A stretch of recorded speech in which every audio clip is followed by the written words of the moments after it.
So I want to welcome you to Kokoro Conversations. My name's Alex Lang. And I'm Rebekah Anderson. And we come together each week to do conversations about topics that we think are interesting so that you can think about them and then hopefully go out and live your life a little more intentionally. We've come to the 12th episode of this particular season, and every season we do will be blocked into about 12 episodes. And today we're going to be talking about the concept of invisibility. And the way I want to start is by asking you a question of, when you were a kid, did you ever want to have the superpower of being invisible? Oh, sure. Yes. So I'm interested to know when you envisioned that, like, what would you do when you wanted to be invisible? Like, what were the things that would go through your mind? I think a big thing was we were not allowed to have a lot of foods when I was growing up. Like, no sugary cereal, no soda. I one time had like chewing gum and I put it in the pocket of my winter coat when I was like 5, and my mom was so angry because it ruined the coat. So she was like, "You are not allowed to have chewing gum ever again." And as is the case with so many things, like, if you're not allowed to have it, you want it. So I was like obsessed with chewing gum. I was obsessed with soda. So I feel like one of the things that I would do is go to the store and just get whatever I wanted without my parents seeing and without needing to pay any money. That would have been like my childhood That's the big dream. one, right? Yes. Yeah. And I think the other thing I probably would have done was, like, I was a younger sister. And so there was a lot of like, you are not allowed to be part of this conversation I'm having with my friends who are so grown up.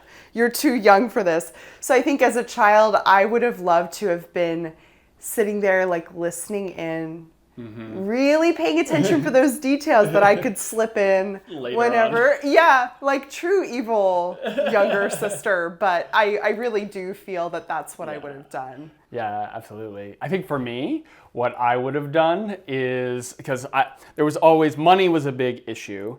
And so anything that I wanted when I was growing up, I had to go out and really earn it if I wanted it. Right. My mom did, I'm not saying that I never got toys. My mom definitely bought me toys. But as I got older, things got more expensive. And I remember I got sick one year. I was probably like 11 or 12. And there was this catalog of furniture and different things that you could buy. It was like really high-end stuff. And I had like envisioned this whole way that I wanted to do my room with all of this like really cool stuff in there. But it would have been like thousands of dollars. Right. So I remember thinking to myself, gosh, if I was invisible, I could sneak into a bank and I could take the money from the teller, and then I would be able to like sneak it out, and then I would have this as a way to kind of be able to get my room the way I wanted to. And I remember thinking to myself, gosh, money is really the thing that everybody needs, and invisibility kind of gives you that. I never thought about secrets. That's an interesting thing. I was never something that was on my mind, but definitely the ability to get funds to buy the things I wanted. Yeah, and I think it has less to do with, like, I don't know that at that age, the fact that it was a secret was all that important to me. It was that feeling of like, you think that I'm not old enough to take who you all have crushes on and all those secrets. I can handle it. I'm old enough. But I also think too, there were all sorts of things like, you're bringing up the rooms, like, totally reminds me of wanting that sort of thing as well. And I think I had this sense too of wanting to find some way to get enough money. So for me, I don't know that I would have robbed a bank. I think really like the literally my friends and I swear to you, when we were 16 and 17, we would go out at night and we'd go to like fast food restaurants and we'd sit there and we would talk about, like, is there a way for us to do this by like getting away? We had just seen the movie Heat, which was all about robbing banks. Yeah. And so we were like, that feels like unrealistic. So we were like, is there really a realistic way? And we would spend hours kind of going through, like, how could we do this? How could we actually make this? Ooh, wow, that's kind of fun that you guys would go that far. But yeah, I'm thinking about all the movies that came out in that era that were all about robbing a bank or finding a way to cheat in poker and make extra money, like all those sorts sorts of things like, let's imagine some way to make this happen. Yeah. But invisibility, I think, was something too where I was just so curious that I wanted to know what was going on the other sides of doors that I wasn't allowed to be in. Or when I was growing up doing ballet, like our dance teachers had an office where they're like, we talk about you guys in between classes and we are paying attention. I would have loved to have known what the hell they were saying. Well, isn't it interesting? Because I think that most people at some point have thought about that question of what would I do if I was invisible, if I had the ability to go wherever I wanted? And I was thinking about how today we have created via internet technology, webcams, all this stuff, where you can literally anonymously sit back and watch people live their lives. You can be that fly on the wall and be invisible, and like literally people invite you in fact, to be that invisible person who can kind of watch them as they go. Now, you don't, of course, have the autonomy to go wherever you want. You're kind of stuck with whatever their lens is. But I think that is such a deep thing inside of us that it's something that people have capitalized on in terms of making it their life's work, of saying, you can come into my life and you can watch what I'm doing. And people love that. They really want to do that. It is interesting. I mean, there are a lot of taboos, I think, in our culture that revolve around just people not sharing what their lived experience is actually like. And so in an interesting way, social media and this ability to kind of like get a front row seat into people's lives through whatever they're posting or whatever they're making videos about, I think in a way, number one, I mean, I'd be wrong to say that you're getting the real version of people's lives because it is so curated. But I do think that sometimes there are people who intentionally are like, here's a realistic day in the life of whatever circumstance I'm living in. And so there are pros and cons to that, where, I mean, I think there are also people who satirize it and they reveal like, here's my day. Yeah. I went and my children asked for a blueberry muffin, so I went out and I picked the blueberries. I've seen those. I'm like, oh wheat. God, yeah. No, I've seen those. So yeah, but it taps into this voyeuristic side of us, right? Like there's a voyeurism where we like to be able to, I mean, I remember the big thing when I was growing up, because you didn't have access to that kind of stuff, was, my friends and I would go around and it'd be like nighttime, and there's like people in town and their lights would be on and we'd be like, what's going on inside their home? Like we would do stuff like that, which that's like in terms of like the law, that's like peeping Tom kind of stuff. Right. But to kids, when we were doing it, we weren't like thinking of it nefariously. We were thinking of it as, ooh, this is kind of neat, and you feel like you're invisible to them. They don't know you're out there. Yes. And it's kind of this whole thing of like, ooh, we feel stealthy. And I think there's something deep inside of us of this desire to kind of want to be in people's lives and kind of know their lives and be that fly on the wall. I do think there's something to that. Right. I think something you and I have in common is a real general just curiosity about how people actually live their lives, because we know that what we see kind of on the outside versus how they live their lives in their homes is going to be different. And so, funny enough, I can remember going for walks with my family when I was growing up, and I'd be like, kind of looking, there would be houses that were really close to the road or where you could see pretty easily through the windows, and I'd be like looking in, not thinking anything of it. Like truly, I was not in an age where I understood that was not okay. Mm-hmm. And my mom would be like, Rebekah, that's inappropriate. Stop doing that. And I was just sort of like, oh, okay. Well, they left their lights on and their windows open. What do you expect me to do? Yes. You're like, am I not going to look? Yeah, exactly. And then I developed actually this weird fear, and I remember it when I go home, because my bedroom window is like right at the front of the house. Oh. And we live like along an embankment, so it's not like if you're walking, you can see right in my room. But I developed this weird fear of like, maybe there's somebody who's sitting outside of my window watching me. And it was purely because my mom kind of pointed out to me that that's what I was doing. So it's an interesting thing to where I think we all have some level of curiosity about what's going on behind closed doors, and we don't necessarily want people to know what is going on behind our closed doors. Well, so this brings up an interesting kind of point with this, which is that, when I asked you about invisibility, you talked about, I wish that I could, my sister was excluding me. And so if I was invisible, I could be there. Yeah. And what's interesting about that example that you used is that, in a sense, you were being treated as though you were invisible. And so you in your mind, you're like, well, I'm going to take on the power of that. And if I could be in the room, I would be able to be present there and be a part of it. But the exclusion that people feel around that kind of exclusivity is a way that we tend to feel invisible in our lives. And so it's interesting how the power of invisibility is something that in some ways we crave because we want to be able to be privy to conversations. Yet the actual act of being invisible, if you were invisible and nobody could ever see you, the loneliness associated with that is kind of intense. And so there's this fascinating kind of tension that exists within invisibility. So I would ask you another question, which is not with the superpower, but in real life, what is the most invisible that you have ever felt? Yeah, two experiences came to mind, or really, I kind of group some together, which is I grew up around adults, both at home and actually ballet too, where if you weren't behaving the right way, you would be ignored.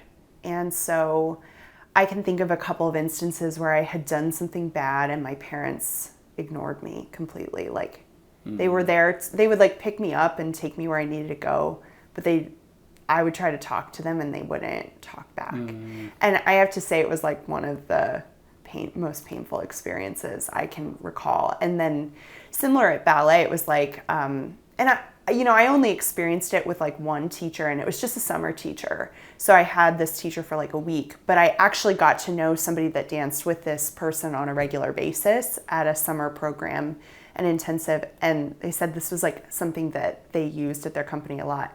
If you were not performing well, or if they just wanted you to work harder, they would just ignore you. And that's painful. When isn't it interesting how that is such a painful thing when people don't acknowledge your presence and your existence? Oh yeah. I mean, and you're like, I can remember like dripping sweat, working so hard, and it's like, just walk right by. It's like you're not there. It is a weird, it's a little bit like torture. So there were those experiences. I mean, and maybe those are enough to share because they are pretty deep. Anthropologists who have talked to tribes of hunter-gatherers, they have talked about how when a member of the tribe is acting in inappropriate ways, one of the most effective methods of punishing that person is not talking to them, ignoring them, isolating them. And it's so painful because when you're around people and it's like they don't see you, like you really are invisible to them, there is a physical hurt, pain, emotional pain that's associated with that kind of becomes part of you because you, by not being seen, you feel as though you don't exist. And when you don't feel like you exist, it feels like you have zero meaning to your life. Yes.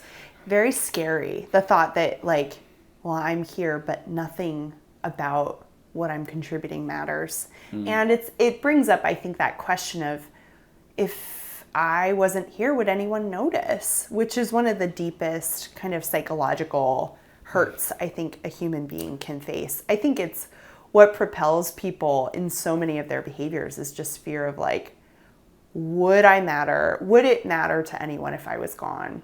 Yeah, I think we talked about this actually in the episode on traditionalism, where we kind of came to the end of that and we said, if you don't have a deep sense of identity or a belonging to a group who notice that you're there, who care about you, and then notice when you're gone. Right. Like those are the things that are kind of really important. Then you feel like, well, my life just doesn't have meaning. It doesn't matter. Well, I'm curious to know, I mean, what was invisibility like for you in your experience, or what's an experience where you really felt that way? So what's interesting is in my younger years, I actually wanted to be invisible. Yes. I went to a school that could be very rough, and not being seen was an asset. So making sure that you weren't standing out, making sure that people didn't notice you. I tried to be invisible as I could because that enabled me to make sure that I wasn't going to get singled out and picked on. I just wanted to be, that's why I was quiet. I mean, if you had met me when I was in high school, you probably would have barely noticed I was there because I barely spoke up, simply because it was a safety thing for me. And it took me a long time to get to a point of feeling like, oh, I can use my voice and I don't have to worry as much, and I'm in a different kind of situation where I'm not going to be harmed. I also felt like that when I spoke, I was often made fun of. So for me, being invisible and then just not even saying anything, that was something that was very much a defense mechanism for me. So I kind of found myself later on when I wanted to be heard, I felt like I didn't really know how to use my voice because I hadn't practiced it. That's one thing that happens, I think, with people is that if you're somebody who speaks a lot, if you get out there, if you use your voice, well, then you learn the ways to kind of speak to people in methods and manners that are going to attract their attention and want to make them want to listen to you. But if you don't use that muscle, then you're not going to be able to just turn it on. So when I went from being invisible to wanting to be seen, it didn't just happen immediately. It took a lot of time and learning on my part to get there. I can tell you one incident where when I tried to turn that around, that was when I went to college. And I remember we had been given a workout. We were supposed to, Rice has this huge stadium. It's actually where Kennedy announced that he wanted to go to the moon. So we were going to run the stadium for swim practice as kind of our dry lands. And I went up to a guy and I asked him a question. And he didn't answer me. And he kind of looked past me. I asked him the question again. And he continued to look past me. And so I got right up in his face and I said, I am speaking to you. And I asked the question again. And he was like, dude, I don't know. And I was like, then why didn't you say that? Why did you just ignore me? And he was like, I don't know. He couldn't answer the question. But I got, like, the way that I dealt with being invisible to him was I was like, I'm going to get up in your space and I'm going to threaten you. Right. Because I'm going to make sure that you see me for what I am. Yes. But what does that do? Right? Do you want to be seen as a threat? I remember around the time I went to school, that was right around the time the Columbine shooting happened. It was right after that when I went to college. And that incident happened and we were kind of talking it through, afterwards. And I kind of said, I can understand that feeling of feeling so isolated that you want to grab somebody and shake them and say, I exist, I am here. Right. And that turn towards violence, I think that happens from people being invisible in the world. Right. I think that that's a quick step that happens because you can't get anybody to pay attention to you. So what's the best way to make sure somebody knows you're there? You hurt them. Yes. And you show them that you have the ultimate power, that you're like, you're going to basically inflict emotional violence on me, which is really, we can try and pretend like emotional violence is not painful. It's extraordinarily painful. And so they say, oh, I've got one better for you. I'm going to inflict the kind of physical violence that will leave you so emotionally wounded, you may never be able to rise up from it ever again. And so it's kind of this double whammy. But it is truly sick. Like, it's a sick way of thinking, unfortunately. It is. The thing is, I can see how people get there. I can see why they would do it. I can see why they would make that leap. I don't agree with it. Obviously, it's not a good thing at all. Yeah. But you're leaving a mark and you're going to say, you'll remember me forever. And you may not see me now, but you will see me going forward. And it's interesting that after that happened, school shootings have been around for a long time. That was one of the first school shootings that happened in a suburban area with a lot of white people. And so it became something that was national news. Whereas in poverty-stricken neighborhoods where crime is much more rampant, those types of things would happen regularly, but they wouldn't get the news coverage. But I think that what it did was it laid a foundation where people who feel invisible said, hey, that's a way that I can make people remember me. Nobody's gonna care about me, nobody sees me, and they feel so socially isolated, so alone, that they're gonna do something to make sure that people remember who they are. Right. And I feel like you have two choices right there with that. I think one choice is that you can shake the person like I did and you can try to make them see you. Or, you have to do some internal reflection on, why aren't people listening to me? Yes. And I think that's much harder. Yes. Well, the other example of invisibility that I thought of was I was in a period of time when I was in high school where I was feeling really left out because of the fact that like a lot of people in my midst were just making different choices than I was making. And I think there was a real hurt for me that I felt kind of alone and left out because they were off, like, just to be totally honest, they're out drinking, like, and they're drinking a lot. And it's getting dangerous at certain points, at least from what they're telling me. I wasn't there, so maybe it wasn't as serious as I was hearing about it being, but they were getting a little wild, and I just had no interest in that. So I found my refuge in other friendships where that was a little bit less common, but still it's girls that I was dancing with, so I was feeling a little bit left out and lonely. And the way I managed that, if I'm honest, was I was judgy, which is not really my typical way of moving through the world. But in that moment, I was just like, you guys clearly are working through stuff. So it was my way of dealing with the fact that I felt lonely and I felt left out. And so I can remember we would perform in the Nutcracker. We would perform where we were in Pennsylvania, and then we would go to Williamsburg, Virginia, and perform with a company there as like guest artists. So we all had to stay in a hotel together, and it was that close where, they would have us share beds. So we would have 4 per room with 2 people in each bed. And I remember I was in this room with like some girls that were like my closest friends. I had known a lot of them since I was like 6 or 7, and we were probably 17, 18 by then, our senior year. And I can remember a couple of them were talking about their experiences drinking and stuff. And I was like I was laying in bed with them, and like one girl was on the other side of me, and then there were 2 girls here like next to me. And they were just talking completely around me. And I was just sitting there like, I felt so invisible. And I just wanted them to know how hurt I was. And so I started crying. And I think it was like, I can just imagine them being like, oh, she is so annoying. We're just trying to talk. You're such a Debbie Downer. And I just think it was my way of like, I wanted them to know I was hurt. And I didn't really want to express what I was feeling. I think I wanted to make them feel bad.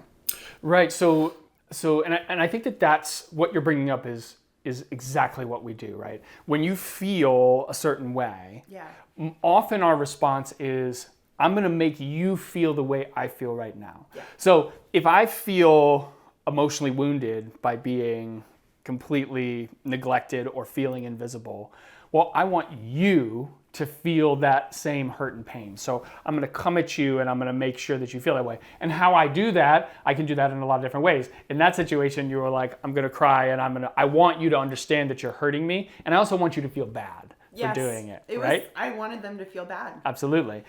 When that guy wasn't talking to me, I was like, I'm going to make you feel the way that like I'm gonna make you feel scared, because I felt scared that somebody's not the fact that I'm a human being, like I should be able to talk and be seen.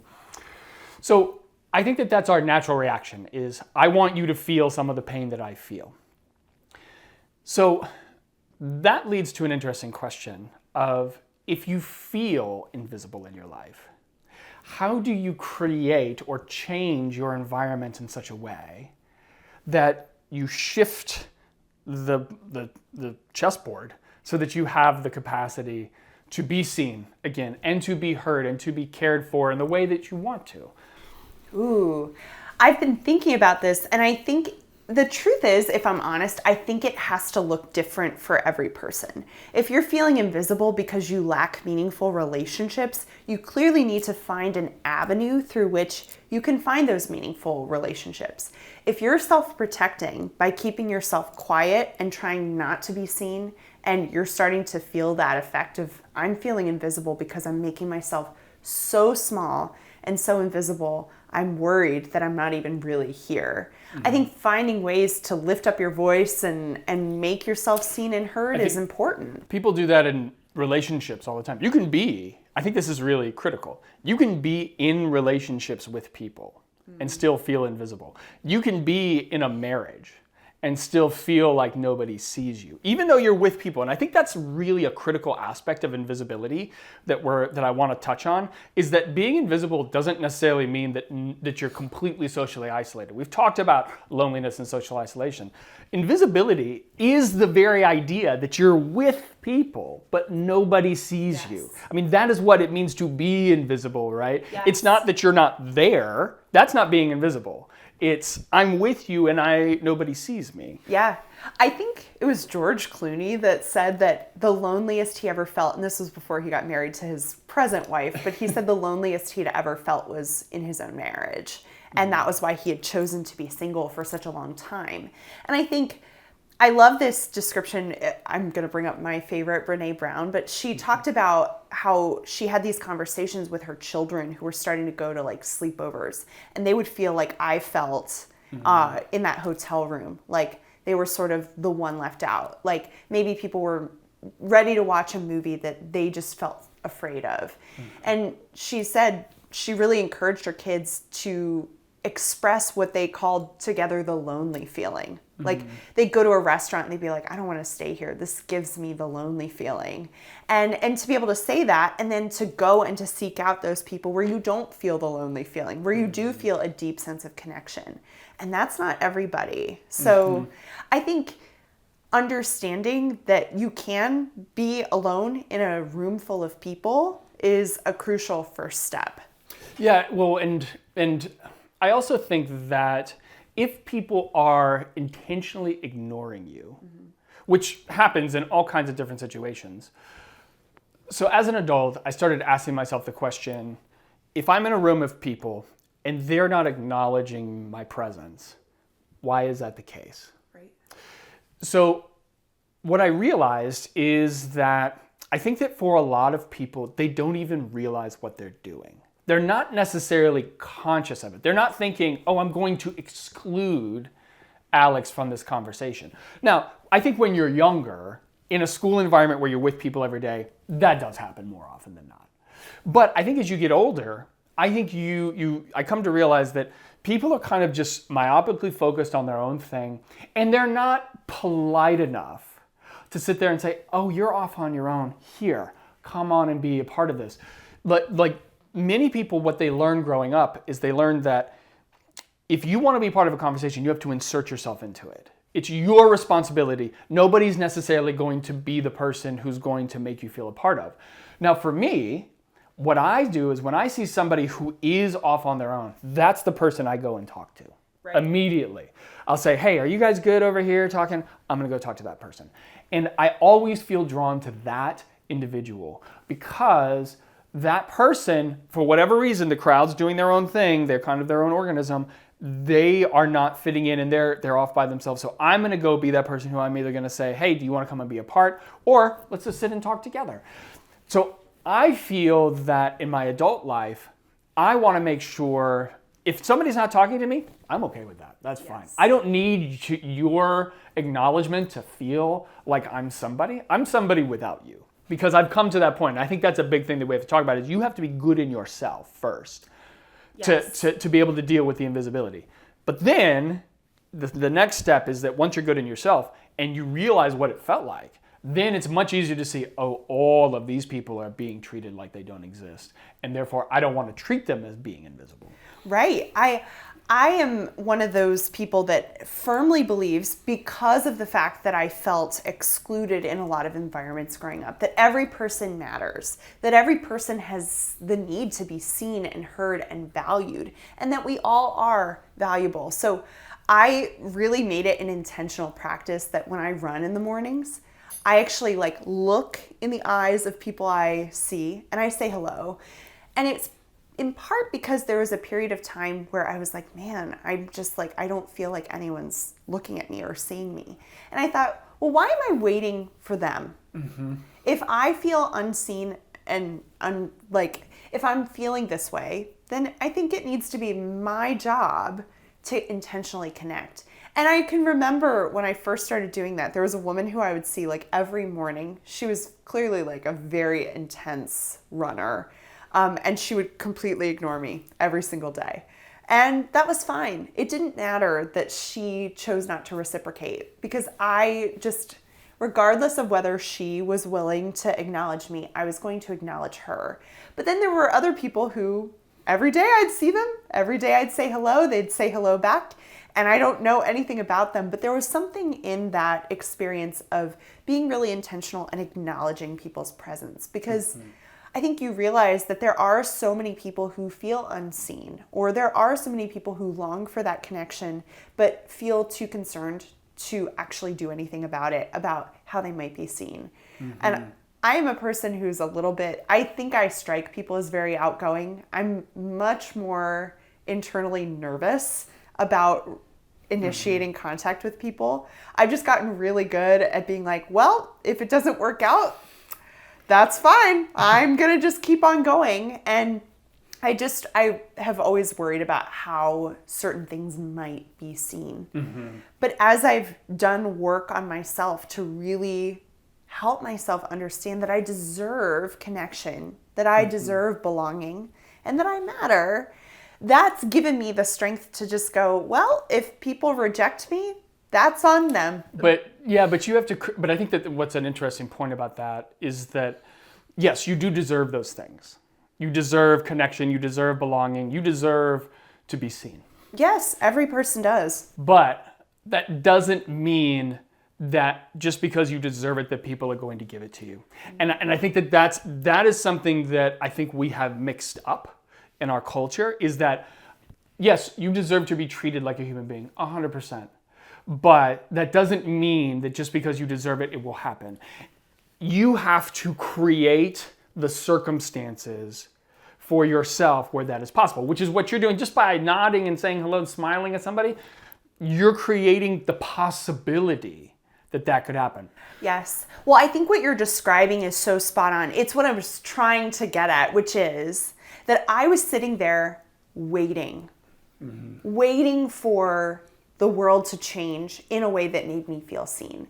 And I realized that, yes, I do deserve that, but I have to create the circumstances and I have to truly feel that I deserve that in order to make those changes in my life. I mean, I really did for a long time. I was just waiting for my life to become what I wanted it to be. And at a certain point, I had to realize I can't just sit here and wait for the life that I want to happen. I have to actually create it myself. You know what's interesting about, I think, why that happens, though? Because you're not the only one that happens to. I think that happens to a lot of people. And if you think about the way that we grow up, it's not surprising that we would get into this mentality. Because just consider school as an example. So as you go through school, you're naturally around people. You're always progressing one grade to the next. Okay, you're moving into this. There are steps and stages. There's expectations that are going to happen. And you're always around groups of people. If things don't work out with one group, what do? You can just usually find another group of people to spend time with. And then, you move from high school into college, and you go to college and you're with people there, and everything is naturally progressing. And what are you doing? And then after that, you go to college, and then you went to grad school, and you're around these groups of people. You can find them, and then you're progressing into your career after that. And I think for a lot of people, there's a lot of natural confluence of relationships that are going to happen in those circumstances. Yes. And then you get dumped off into the world. And that natural confluence doesn't happen the same way that it used to, particularly if you have moved away from where you grew up and you don't have that group of people who was your kind of core group, or you moved away from your college group, right, that you were with, or you moved away from your graduate school group. Now you're on your own, you're out in the world. Well, that's now it's on you, and you never really developed the skill. because it was all naturally there for you. You were in that environment and it was kind of given to you. And so you're like, well, what am I? Is there something wrong with me? I don't understand why isn't this happening the way it did before? Right. And I have to say too that like just your description of school and this progression of things, there are often such strict rules and regulations around what is acceptable social behavior and what is not. Mm-hmm. And so I can remember kind of being launched out just even from like high school to college. And I grew up in a pretty strict public school, or at least I interpreted the way that discipline was taking place as very strict. I was a rule follower, to be sure. So there were people that bucked the system, but I was not going to do that. And then it was like, all of a sudden those rules are gone and you're like, oh shit, how am I supposed to act? Nobody's created this structure, and you kind of have to figure it out on your own, and you figure out what's okay and what's not okay. But it is just this bizarre sort of experience where I mention it in part because I think that the way those rules work, it makes you a very passive participant in some ways in your own relationships, where you can just expect that someone else will take care of certain things for you, rather than really seeing it as your responsibility to do that. And so I am very much like you in that I'm always going to be looking for the person who needs someone to pull them in. But what I've learned over time, because I've really felt a responsibility when those people feel left out or excluded, to kind of continue to pull them in. But at a certain point, you can't be the one dragging. No. If somebody is choosing to be on the outside and they don't really want to put in the time, they're not. So I've met people who are like, well, nobody wants to pay any attention to me. And I'm like, well, I'm here speaking to you. And then they keep saying, well, nobody really cares about me. Well, you're not seeing there's a person literally right in front of you who's trying to engage in a relationship with you. And it's kind of that way I learned this when I was running groups, youth groups, or in the church, where when you say, where is everybody? Well, there's people right here. When you say that, what it makes the people who came feel like is, I'm not everybody. Yeah. Like, and what you're really saying is, oh gosh, it feels like there's just not as many people here. But it demeans the fact that you have relationships right in front of you that you need to be cultivating, and those people made it a priority. So what ends up happening to a lot of folks is that they get so wounded by the feeling of invisibility that they then can't even see when somebody is right there trying to make connection with them. And that's where, I have to say this because I think this is super important. If you feel that way, if you're seeing that happen, that's where therapy makes a huge difference. Because if you don't have somebody who can put your behavior into context of what it's doing, then you're not necessarily going to be able to see very easily, why is it that I feel so alone and isolated? Right. And I think the truth is our connection to others is only as solid and as deep as our connection is with and to ourselves. And I really embrace that because I realized at a certain point, I want these deeper connections with people. I know that means a lot to me. I've experienced deep relationships before, but I'm finding myself, I'm hitting this wall where I can see I have to do some internal work to really allow my relationships to flourish in the way that I want to, and in the way where I know it's going to be meaningful to both parties. And so I am such a firm believer in approaching our relationships with others as first stemming from a solid and deep relationship with ourselves that's rooted in a sense of really caring about who we are fundamentally. And that doesn't mean that you have to be perfect about it. And I say that because I'm a perfectionist. So I'm like, well, I will do everything perfectly, exactly right. They're going to love me as a friend because I'm going to be the best friend they ever had. The first therapist I ever worked with, she was like, wow, it must be exhausting being a therapist to all your friends, Rebekah. I was like, whoa, too accurate. You're like, yeah, and I'm not even getting paid for it. Like, that's exactly. And oddly, people don't really want me to fix their lives. They just want me to be there for them. Like, it's not. I don't understand why I'm giving them the best advice. Yeah. And they don't take it. Here I am. I'm coming to you to get the advice that I need to share with them. So I'm putting in the work. They don't even have to do it. Yeah, wow. Maybe I share a little too much of my neurosis here. But essentially, I firmly believe that it's not like we have to be perfect for our relationships to work. I mean, I think that the reality is we appreciate seeing someone else's brokenness and someone else's shortcomings, even if they're different from our own. Even like our connections often don't have to do all that much with being super similar. We like all kinds of people. You know, when I was, something that I would often do when I was working as a pastor is if I met somebody who was lonely and isolated, I would be searching in my mind for somebody who they could spend their time with, who was also part of our community, somebody who was lonely and isolated. Now, sometimes I would put them together and it was kind of what I was talking about. They couldn't see each other. But a lot of times when I would do that, when I would say, hey, I think you guys have enough in common that this could work, and you're different enough that it's going to be interesting. Because too much in common, it's like, oh, well, we have everything. And sometimes that's not fun. What's fun is when you have enough in common and enough different that you can then really have interesting conversation. And sometimes it's the weirdest combos that come together that make for the best friendships. Absolutely. It's not often you two are going to be perfect together in terms of, because you're thinking about it often in terms of romantic relationships, which have a different tenor to them. Right. Friendships, you can have the oddest people be together. And sometimes it works in the best ways. Yeah, absolutely. And so I think that that's another part of moving past invisibility too, is just being open to experiences that challenge you. And maybe that means like actually going and spending time with somebody who you would usually be like, I want nothing to do with this person. I was very fortunate to learn early in my life that experiences I thought I was going to hate, I actually loved.